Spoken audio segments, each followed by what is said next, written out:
Bismillahirrahmanirrahim. Assalamualaikum warahmatullahi wabarakatuh. Waalaikumsalam warahmatullahi wabarakatuh.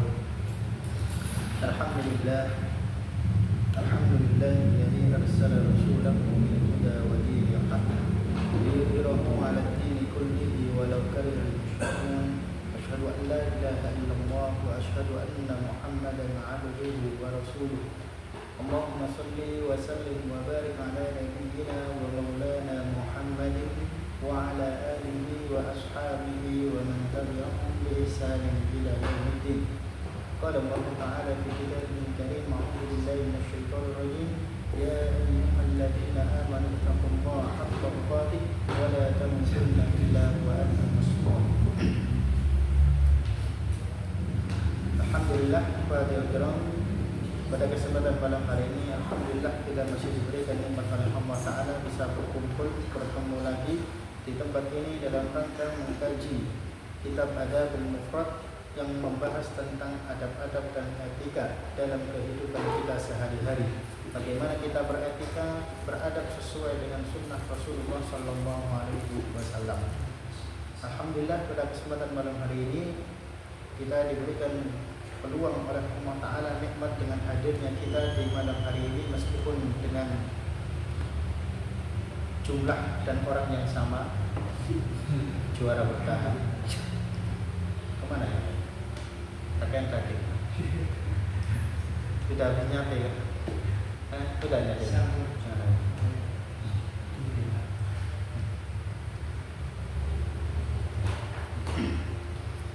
Alhamdulillah, mudah-mudahan bisa menjadikan kita semua istiqomah dalam kebaikan, istiqomah dalam menghadiri majelis ilmu, sehingga kita doakan saja buat teman-teman, mudah-mudahan mereka teman-teman bisa diberikan waktu yang longgar, bisa ngaji bersama, jadi tidak cuma datang untuk makan tok. Ya ikhwatal kiram, kita bahas berkaitan dengan kitab Adabul Mufrad. Terakhir kita bahas berkaitan masalah setiap kebaikan yang dikerjakan itu juga dinilai sebagai sedekah. Dan di antara macam-macam kebaikan itu banyak. Salah satunya menghilangkan, menyingkirkan gangguan di jalan. Gangguan apapun itu salah satu bentuk kebaikan. Ketika kita berjumpa di tengah jalan, apapun ada hambatan, rintangan, kita hilangkan. Kresek, plastik, apalagi benda-benda tajam, entah itu sing kecil ataupun maupun yang besar. Kadang kita dalam perjalanan otomatis kan memang tergantung kesadaran masing-masing. Sehingga dalam perjalanan, terlebih lagi ketika kita melewati suatu jalan dengan mengendarai kendaraan yang cepat, itu biasanya orang berpikir tak cepet ya. Medannya itu nggak cocok untuk mandek berhenti, apalagi kok berhenti di tengah jalan, di pinggir jalan, di jalan flyover misalnya. Kadang-kadang mau berhenti gimana, nanti ganggu. Tapi itulah memang untuk menyingkirkan gangguan sekecil apapun itu, memang kita diajarkan dalam syariat Islam itu menyadarkan diri kita masing-masing, peduli dengan keadaan yang ada, peduli dengan lingkungan di sekitar kita. Kalaupun ada sesuatu yang mengganggu apapun itu, maka kita dianjurkan untuk menghilangkannya. Dan ini dihitung juga sebagai kebaikan, bahkan dinilai sebagai sedekah. Dan di antara macam kebaikan juga itu perkataan yang baik, ucapan yang kita omong, yang kita ucapkan, selagi itu baik, maka itu juga dinilai sebagai sedekah. Maka alangkah baiknya ketika lisan kita yang keluar itu ngomongnya juga ngomong-ngomong yang bagus. Tapi itu juga tergantung dengan kepribadian dan juga usaha kita masing-masing. Maka kita usahakan membiasakan komunikasi, ngomong dengan omongan yang baik, dan jangan sampai membiasakan omongan-omongan yang tidak baik, apalagi busuk, misuk, dan lain sebagainya. Maka akan menjadi kebiasaan yang buruk kalau memang ngomong dengan ucapan-ucapan yang seperti itu. Kemudian dalam pembahasan ini disampaikan di antara macam kebaikan juga pernah dilakukan oleh di masa Nabi Shallallahu Alaihi Wasallam, meskipun ini adalah perbuatan yang sangat remeh, membantu orang lain dalam bentuk apapun, kecuali dalam kemaksiatan. Selagi itu adalah bentuk yang butuh bantuan itu adalah tidak dalam maksiat, maka kalau memang kita mampu, kita bantu.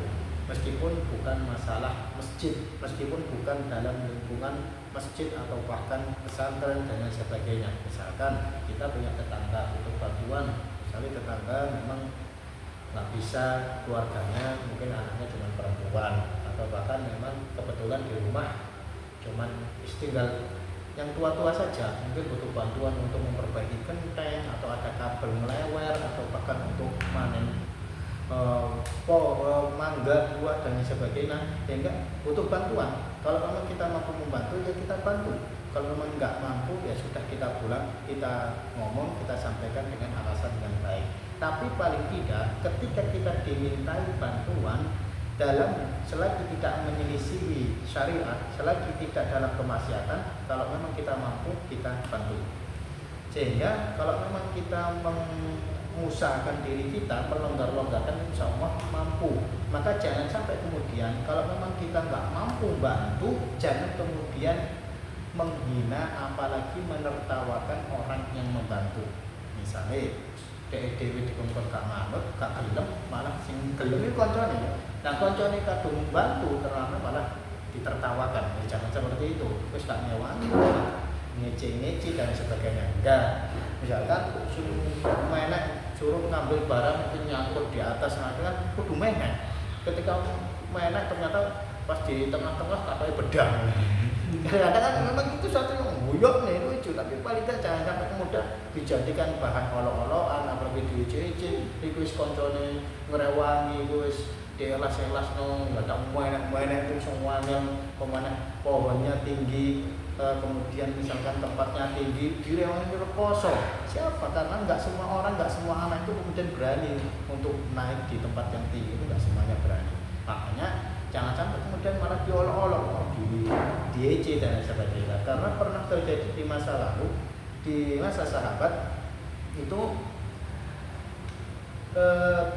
suatu saat Nabi itu pernah menyuruh Abdullah ibnu Mas'ud untuk naik pohon. Itu untuk naik pohon. Alam itu untuk apa? Tapi saat itu disuruh naik pohon, entah itu ngambil buah atau ngambil sesuatu barang di atas. Ketika turun, ketika sudah selesai diambil barang itu, dibawa turun, maka para sahabat itu melihat pas saat Abdullah bin Mas'ud ini turun, kelihatan betisnya Abdullah bin Mas'ud. Mungkin betisnya itu berbeda dengan betis umumnya orang, itu betis yang krempeng atau bahkan wireng, yang mana ini membuat sahabat yang lain tahu, lah kok betisnya kayak gini. Akhirnya sahabat-sahabat kemudian tertawa karena melihat betis Abdullah bin Mas'ud. Tapi ketika para sahabat itu menertawakan Abdullah bin Mas'ud, maka Nabi mengatakan, "Ma tadhakuna li rajulin Abdillahi asqalu fil mizan yaumal qiyamati min Uhud." Apa yang membuat kalian tertawa, wahai sahabat-sahabatku? Kalian menertawakan Abdullah bin Mas'ud melihat betisnya yang seperti itu. Tahukah kalian, sesungguhnya kakinya Abdullah bin Mas'ud itu kelak nanti di hari kiamat kalau ditimbang itu lebih berat dibandingkan dengan gunung Uhud. Ya kan? Oh jadi sih. Meskipun mungkin sahabat saat itu melihat betisnya Abdullah bin Mas'ud itu kelihatan kecil, ini mungkin cungkring kan belum. Karena memang masa lalu memang pakaiannya panjang-panjang, maka ketika penekan, maka kalau kita lihat kan orang Arab kan pakaian otomatis yang dipakai kan hariannya, meskipun harian itu tetap pakai gomis, memang hariannya seperti itu. Kerja dimanapun memang seringnya pakai gomis atau bahkan baju panjang, maka anggota badan itu seringnya tertutup, bahkan betis pun jarang, apalagi di zaman Nabi kok gawe legging, gawe katok itu nggak ada. Makanya ketika tersingkap betisnya Abdullah bin Mas'ud dan kelihatan betisnya Abdullah bin Mas'ud cuili kecil, dan ini yang membuat para sahabat itu kok cuili lucu, akhirnya ditertawakan oleh sahabat. Nah, perbuatan menertawakan ini saja kemudian ditegur oleh Nabi, jangan seperti itu. Tahukah kalian, betisnya Abdullah bin Mas'ud meskipun cuili cungkring kayak ceker misalnya, tapi itu nanti di hari kiamat ketika ditimbang oleh Allah Ta'ala itu lebih berat dibandingkan dengan gunung Uhud. Wah, keutamaan itu besar. Makanya dari sini kita diajarkan oleh Nabi, jangan kemudian gampang-gampang meremehkan orang lain, kebaikan orang lain sekecil apapun dikarenakan fisiknya yang mungkin kurang. Maka kalau memang ada orang berbuat baik, loman, kemudian pengertian, itu sudah merupakan kebaikan. Meskipun orang ini baik, tapi ternyata dari segi fisiknya kurang, jangan diejek, jangan dijelek-jelekkan. Karena apa? Belum tentu bahwa orang yang menjelek-jelekkan itu lebih mulia. Jangan-jangan orang ini meskipun fisiknya kurang atau bahkan ada kekurangan dari tubuhnya, tangannya atau bahkan kakinya seperti Abdullah bin Mas'ud ini betisnya kecil atau bahkan bibirnya sing culing, ya culing biasa. Bibirnya kemudian ngomongnya kan angel gitu. Tapi otomatis meskipun ngomongnya nyeleneh, tapi paling tidak kalau mau dilihat perilakunya baik, dia peduli dengan orang lain, senang bantu, senang sedekah, itu sebuah kebanggaan, kemuliaan di hadapan Allah. Maka jangan diremehkan. Orang itu baik, meskipun dari segi fisik kurang.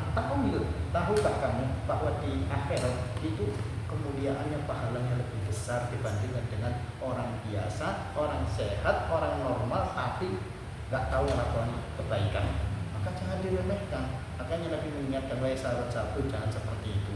Paling tidak, alhamdulillah ada saudara-saudara kita meskipun kekurangan fisik tapi tidak membuat mereka itu berhenti untuk menjadi baik, tidak berhenti untuk berbuat baik, bahkan kalau perlu kebaikannya itu mengalahkan orang-orang yang normal. Makanya jangan diremehkan.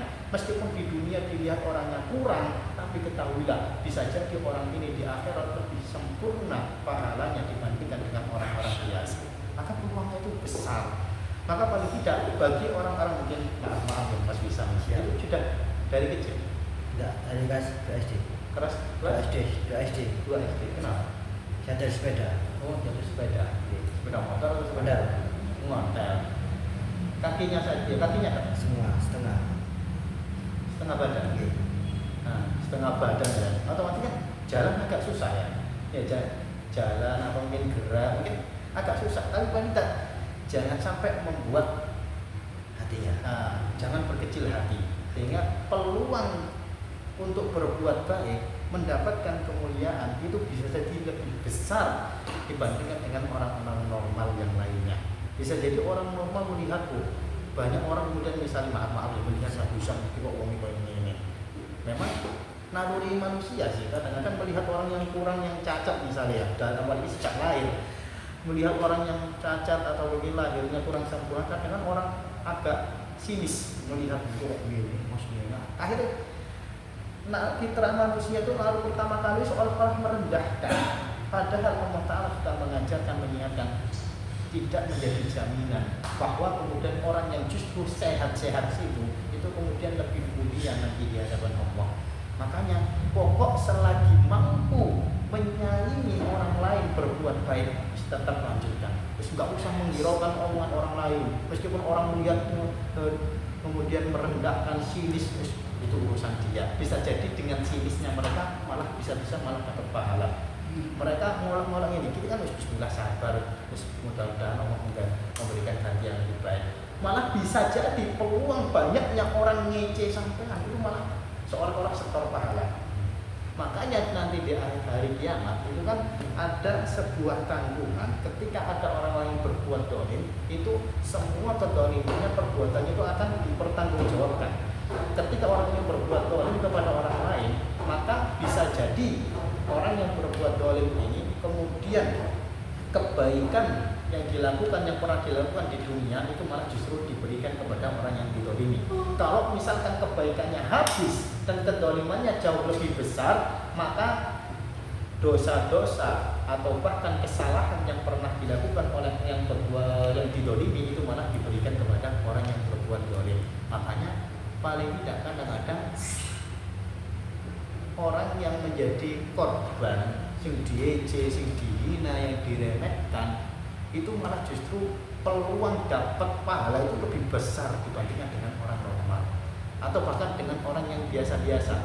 Maka meskipun di dunia misalnya di kelas sekolah mesti akan ada teman yang jadi korban atau bahan olo-oloan, itu mesti aneh. Meskipun dari segi dohir di dunia hidup kita itu memang seolah-olah orang ini korban, dipojokkan atau bahkan direndahkan, bisa jadi ini menjadi peluang buat dirinya nanti di akhirat malah justru kemuliaannya itu lebih besar dibandingkan dengan orang-orang yang mengolok-oloknya. Pondok-pondok ini ngejek, ngolokno atau bahkan menindas, membuli dirinya jadi korban, maka bisa jadi ini lebih mulia karena seolah-olah ini setor pahala kepada dirinya. Semakin banyak orang yang menjelekkan, semakin banyak orang yang menghinakan, yang meremehkan, maka pahala yang didapatkan itu semakin banyak. Peluangnya itu lebih besar. Itu saja sudah dapat imbalan, apalagi kalau memang mampu menjadikan dirinya meskipun saya kurang misalnya, maka saya tetap enggak akan kalah dengan yang lain. Saya harap bisa tetap sholat berjamaah, bin cerak, pokoknya tetap istiqomah. Itu malah lebih bagus. Meskipun kurangnya fisik itu tidak menghalangi. Makanya di zaman Nabi sampai-sampai ketika ada orang itu kemudian minta izin kepada Nabi, wahai Nabi, saya itu izin nggak bisa sholat berjamaah lagi. Kenapa? Karena rumah saya itu sangat jauh. Apalagi dalam kondisi ada di antara sahabat Abdullah bin Umi Maktum itu buta, sehingga untuk melakukan perjalanan saya itu nggak bisa kemudian ke masjid terus itu, apalagi masjidnya jauh. Ini kesulitan saya bagi orang yang kurang yang nggak bisa melihat ini. Maka Nabi mengatakan, ya kalau kamu mau silahkan, tapi ketahuilah bahwa keutamaan pahala yang engkau dapatkan dalam perjalananmu, apalagi dengan kondisi fisikmu yang kurang itu, bisa jadi itu lebih banyak pahalanya dibandingkan dengan orang-orang normal. Meskipun rumahmu itu jauh, tapi ketika engkau mampu datang, mampu sholat berjamaah, mendatangi majelis ilmu, bisa tetap istiqomah, pokoknya rajin, cepat, mesti setiap saat itu luar biasa. Maka seolah-olah mengalahkan orang-orang sehat yang lainnya. Itu malah justru pahalanya lebih besar meskipun tempat atau rumahmu jauh. Makanya Nabi mengingatkan, semakin jauh orang lain rumahnya, maka pahalanya juga semakin banyak karena langkah kakinya itu lebih banyak dibandingkan dengan orang-orang yang dekat. Makanya ada riwayat yang lain yang menegaskan alangkah ruginya, bahkan diancam kalau misalkan orang rumah itu dekat dengan masjid, kok dia nemene gak dalam masjid. Yang misalnya kalau dipikirkan dia lah omah ada mungkin jero mending. Ini kok omah jejer masjid itu gak dalam masjid. Dan orang Indonesia, wong Jawa itu rata-rata menunggu. Bisa dilihat di masjid manapun itu kadang-kadang malah justru sing gak nang masjid, sing samping masjid. Sing rumahnya dekat-dekat masjid itu gak tahu malah masjid. Malah justru si rumahnya ado-ado, malah justru rajin.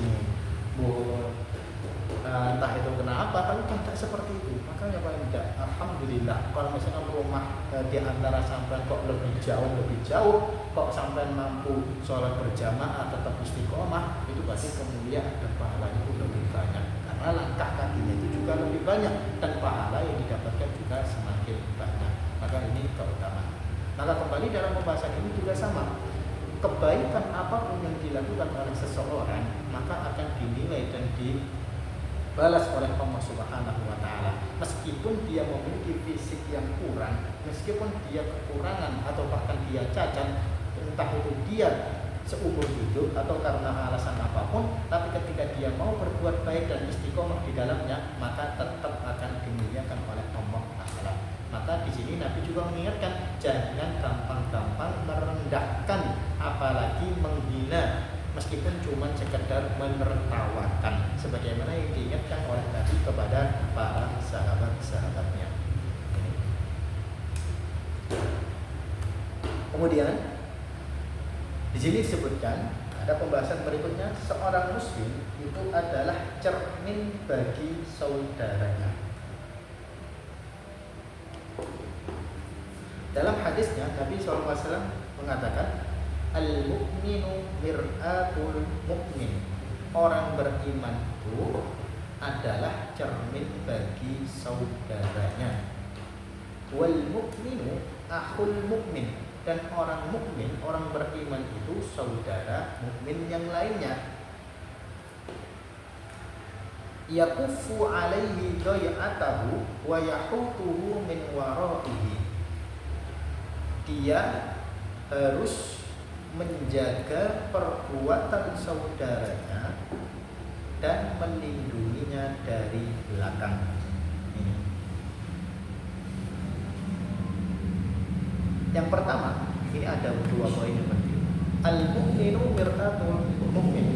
Mukmin itu cermin bagi mukmin yang lainnya. Ini pengaruh lingkungan. Jadi ibarat ngocok, orang kalau kita berkaca, maka yang terpantul ya sesuai dengan penampakan kita. Kalau misalkan dilihat di kaca, kok kelihatan kok ganteng, ayu, karena memang yang berkaca itu seperti itu, maka itu nikmat yang besar. Tapi kalau misalkan ada orang ngocok, lah kok medeni, promosisan, ya ngono kuwi kan, memang yang berkaca seperti itu. Jangan sampai kemudian ngocok kaget, ya karena wajah sampean yang ngono kuwi. Artinya apa? Itu pantulan sampean ya seperti itu. Sama halnya al-mu'minu mir'atul mu'min. Mukmin itu pantulan mukmin yang lainnya. Kalau misalkan kita bergaul dengan orang lain, maka itu akan bisa menjadi cerminan buat diri kita. Meskipun kita kebiasaan hariannya mungkin sholatnya rajin berjamaah, sergap ngaji, sergap nang masjid, pokoknya sergap dikenal baik. Tapi kalau misalkan kita bergulir, ngumpulnya, bertemunya tiap harinya dengan orang-orang yang gak jelas, orang-orang yang mendem, orang-orang yang judi, orang-orang yang omongannya kisruh, rusuk, kabeh, maka ini akan menjadi pantulan cermin yang buruk terhadap diri kita. Meskipun satu kali, dua kali, mungkin ketika orang melihat diri kita bertemu dengan orang lain, kumpulan orang-orang yang buruk, kumpulan orang-orang yang maksiat, mungkin awalnya melihat, oh mungkin ini dakwah. Satu kali dilihat mungkin ini mendakwai mereka, dua kali mungkin bisa husnudzon. Tapi ketika kok setiap hari orang ketemu kita, tetangga kita, ada orang lain di pinggir jalan melewati kita ketemu, mesti kita itu nimbrung di situ. Sekalipun kita itu beranggapan sudah baik, kemudian rajin sholat berjamaah, tapi harian yang ngumpuli gembule, boleh sing menunggu, maka otomatis akan muncul mulai singgah kepada suudzon, mulai berpindah dari jari ini seragam, jari itu remaja masjid, aku gembule tak tidak itu berlewat itu mesti ketemu karo arah-arah ini, gini kelompok mana gini balapan gini, akhirnya hilang kebaikan dan kewibawaan itu hilang dikarenakan lingkungan dengan teman-temannya yang seperti itu. Mungkin satu kali, dua kali orang akan berpikiran baik, oh ini mungkin nasihati, mungkin ada perlu dengan mereka. Tapi kalau ketemunya kita itu tiap hari, setiap kali orang bertemu kita itu gembule kelompoknya itu dengan orang-orang yang seperti itu, omongan busuk-busuk dan lain sebagainya, maka ini yang membuat orang menilai diri kita, oh ternyata gembulannya konconya kayak gini-gini gitu. Akhirnya rusak, tetap dinilai buruk. Meskipun kita merasa kuat, meskipun kita merasa saya kuat bertahan dengan berteman dengan mereka, tapi penilaian orang itu menilai berdasarkan yang dohir, yang nampak, yang dilihat mereka itu apa, yang seperti itu. Akhirnya ketika tetangga kita, kemudian orang-orang yang kenal dengan kita itu bertemu dengan kita setiap kali kita gembule, berkumpul dengan teman-teman yang seperti itu, maka penilaian mereka ya sesuai dengan yang mereka lihat. Makanya cerminan kita, kalau memang kita itu ingin pantulan cerminan kita, perilaku kita itu tetap baik, maka ya itu tadi, kita perbaiki lingkungan kumpulnya kita, komunikasinya, kemudian dunia kita itu dengan siapa saja, maka itu akan memantulkan kebaikan-kebaikan dengan diri kita. Begitu pula dengan sebaliknya, kalau misalkan ada teman-teman yang lain, misalnya ada teman yang remaja yang tak tahu nama masjid misalnya, dikenal di luar, mungkin orang bapak ibu atau tetangganya melihat mungkin teman itu orang anak ini tak tahu nama masjid, mau mana ngaji, jalan kan ngaji, nang masjidnya tak tahu mana ngaji. Tapi Tapi ketika anak itu gembulin sama orang-orang teman-teman yang baik, sama remaja masjid, kemudian lingkungan meskipun nggak di masjid, atau apalagi gembulnya itu kumpulin dengan orang-orang yang baik, pokoknya dilihat bapak ibu tetangga ketika bertemu dengan dia itu ngumpulin itu dengan anak-anak yang baik, bukan anak-anak yang dablek atau yang rusak-rusak apalagi duga-duga atau anak-anak pang. Tapi kok dilihat ternyata lingkungannya baik, maka ini bisa merubah nilainya dia meskipun dia nggak pernah ke masjid, akhirnya bisa dinilai baik. Makanya itulah pantulan cerminan bagi seorang mukmin. Maka paling tidak usaha dari kita, kalau memang kita itu tetap berada dalam kebaikan, satu, kita biasakan berbuat baik, dua, kita jaga lingkungan kita itu tetap lingkungan yang baik, karena itu akan menjadi pantulan cermin buat kehidupan kita sehari-hari. Dan yang kedua, Nabi mengingatkan wal mukminu akhul mukmin, dan orang beriman itu saudara beriman yang lainnya. Ini hampir sama dengan hadis yang sangat masyhur, al muslimu akhul muslim. Orang muslim itu saudara sama muslim yang lainnya. Ini kita saling memahami, kita sudah tahu, sehingga orang beriman, orang Islam itu ibarat saudara satu sama yang lain. Kalau sing jenenge saudara, adik kakak kandung, itu mesti bagaimanapun caranya dia akan berusaha untuk menjaga saudaranya. Ketika dia berbuat salah, mesti kalau perlu dia itu membelanya. Itu biasanya menunggu. Pokoknya saudara kandung, itu masih apa masih mesti akan melindungi adiknya, meskipun adiknya itu berbuat salah, bagaimanapun caranya dia akan melindunginya. Dan kalaupun adiknya itu diganggu, mesti dia akan menjaganya. Ya apa caranya adikku kalau sing ganggu, kalau misalnya ada yang ganggu, awas ditenono, sapa sing wani ganggu, tak gentikan. Akhirnya diberikan perlindungan yang kuat. Kalaupun ada gangguan, ada kedoliman, maka biasanya saudara kandungnya ini akan menjaganya dengan baik. Dan kalaupun saudaranya ini, adiknya itu berbuat salah atau melakukan pelanggaran, itu biasanya saudaranya itu akan membela. Kalau perlu diselamatkan, meskipun kalau bisa misalkan dapat hukumannya itu tidak terlalu berat karena memang ada perlindungan. Ini saudara. Dan secara umum orang Islam itu juga sama.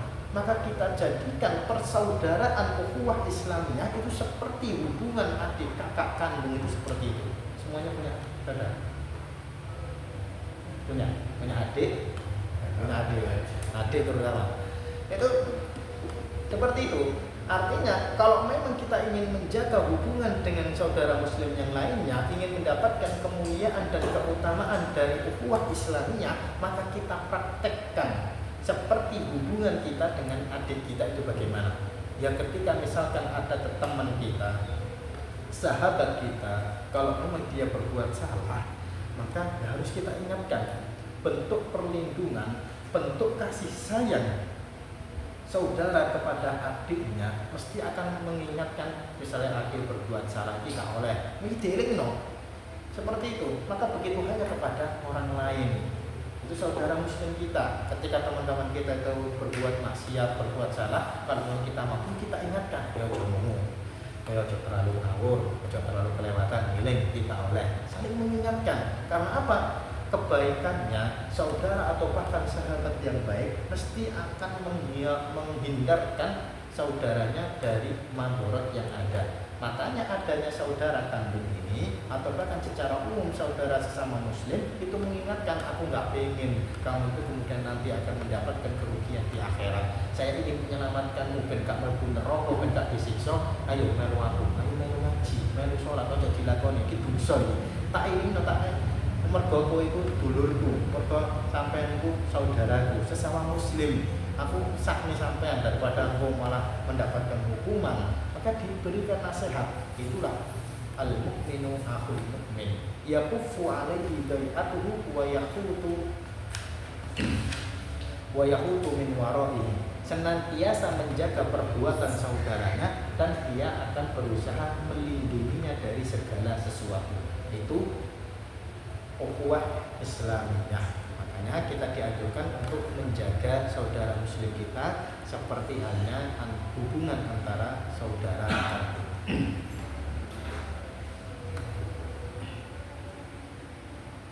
Bahkan dalam riwayat yang lain disebutkan bahwa Nabi Shallallahu Alaihi Wasallam pernah mengatakan, barang siapa yang makan milik orang Muslim yang lain, walaupun cuma satu kali, maka Allah akan memberinya makanan dari api neraka. Jadi kalau misalkan ada orang yang memakan makanan orang lain tanpa izin, apalagi kalau nyolong, terus cuma satu kali, ngincip tok, meskipun sekitar ngincip, itu Allah akan menggantinya nanti di akhirat dengan api neraka. Jadi jangan macam-macam, nyolong, apalagi mengambil tanpa izin dan lain sebagainya. Ya, maka Allah akan ganti meskipun sekedar masalah sepele atau meskipun sekedar ngambil kecil, hal-hal yang kecil, makanan-makanan yang kecil. Dan Nabi melanjutkan, barang siapa yang memakai pakaian milik orang Muslim yang lain, maka Allah akan memakaikan untuknya pakaian dari api neraka. Tadi makanan. Kalau misalkan ada yang makan makanan milik orang lain, dan ini barang siapa yang memakai pakaian orang lain. Dan yang ketiga, barang siapa yang diserahi kekuasaan atas seorang Muslim dengan niatan dia riya dan sum'ah, maka Allah akan meletakkan kepada dirinya dosa dan akibat dari perbuatannya di akhirat. Ini, jadi peringatan keras, mulai dari makanan, pakaian, dan juga kekuasaan. Karena tiga hal ini terkadang memang sangat diremehkan oleh kebanyakan manusia. Kadang orang masalah makanan, orang bersih bericip tak pola, meskipun konconya gak aruh, yang lain gak tahu, seolah-olah langsung diambil dan sebagainya. Hati-hati. Dan yang kedua, memakai pakaian yang dipakai, kalau misalkan dia tidak berhati-hati, mengambil pakaian milik orang lain dan sebagainya, tidak dikembalikan tanpa izin, maka Allah akan memberikan sanksinya. Dan yang ketiga itu lebih besar lagi, yang diberikan amanah, diberikan kekuasaan atas kaum muslimin, tapi dia berkuasa dengan tujuan riya dan sum'ah. Pokoknya pengen pamer, pengen dapat kekuasaan, nanti jadi punya jabatan, jadi pemimpin, tapi tujuannya itu tujuannya cuma dunia saja, maka Allah akan menggantikan dirinya dengan siksa api neraka.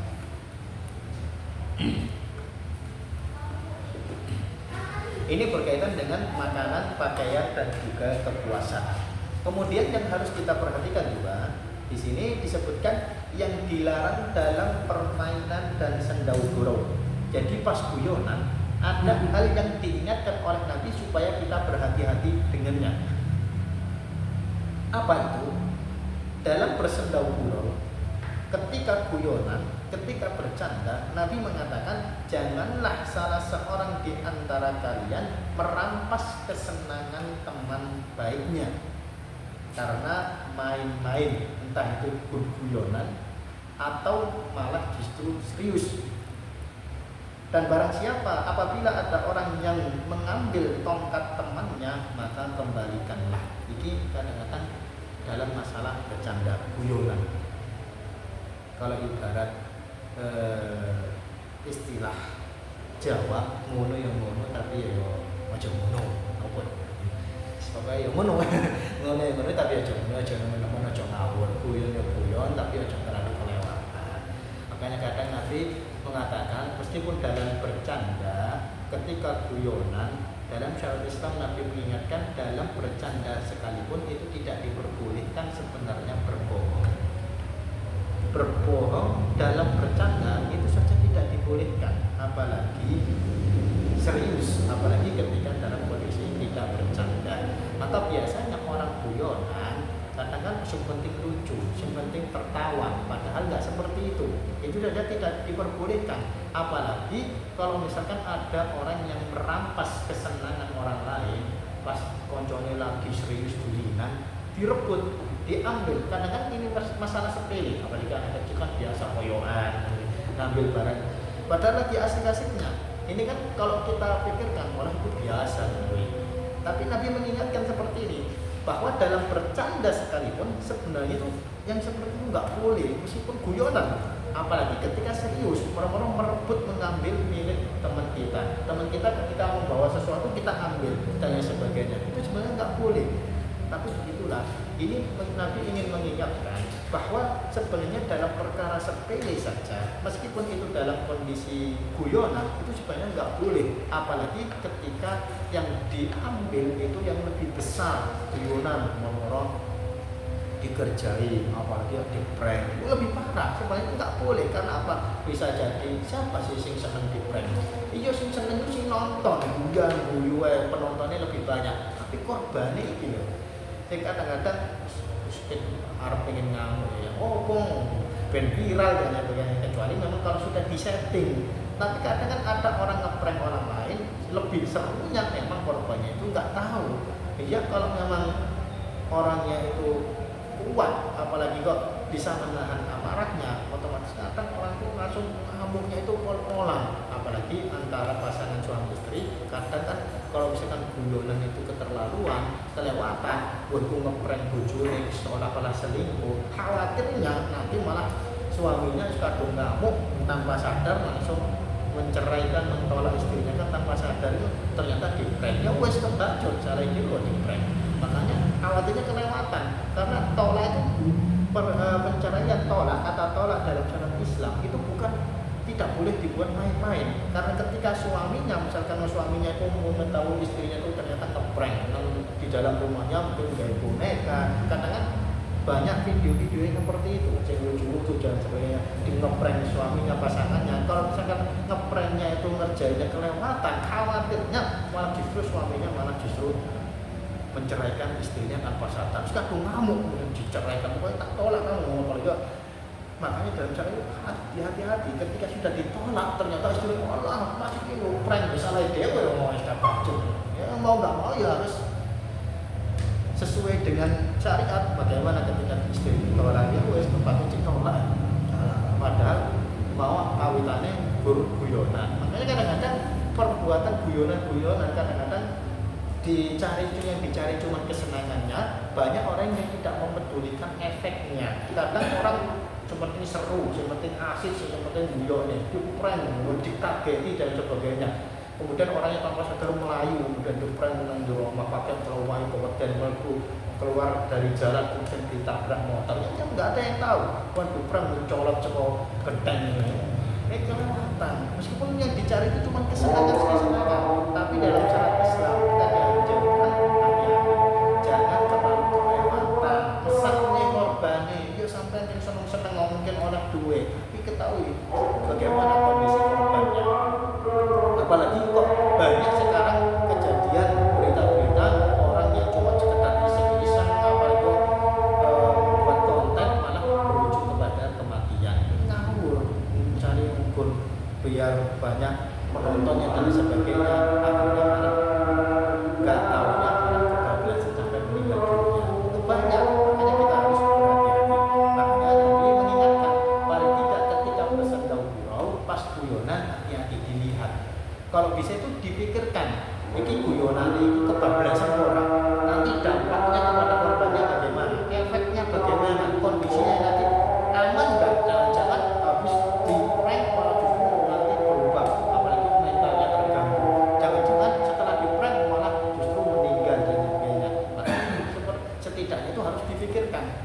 Makanya kita diingatkan oleh Nabi, hati-hati, yang guyonan, tapi orang teman-teman guyonan mau kata guyonan tepuk-tepukan, teman-teman itu guyonan, balas-balasan, awalnya burung cician, kalau guyonan sesuai maju tangan, sesuai maju sikil, belum di sana, ya guyonan, kak guyonan meneh itu. Nah, tetap bersendagura guyonan, tapi jangan sampai kelewatan, apalagi kalau sampai loloan awalnya guyonan, loloan itu balas tambah teman, ece-ecean menghinakan sing bilang nih bapak itu nggak boleh. Akhirnya membawa nama bapak ibu, kalau bapakmu ibumu begini nggak boleh. Nah, kayak kita diingatkan oleh Nabi, hati-hati, jangan sampai melewati batas dalam bersandar.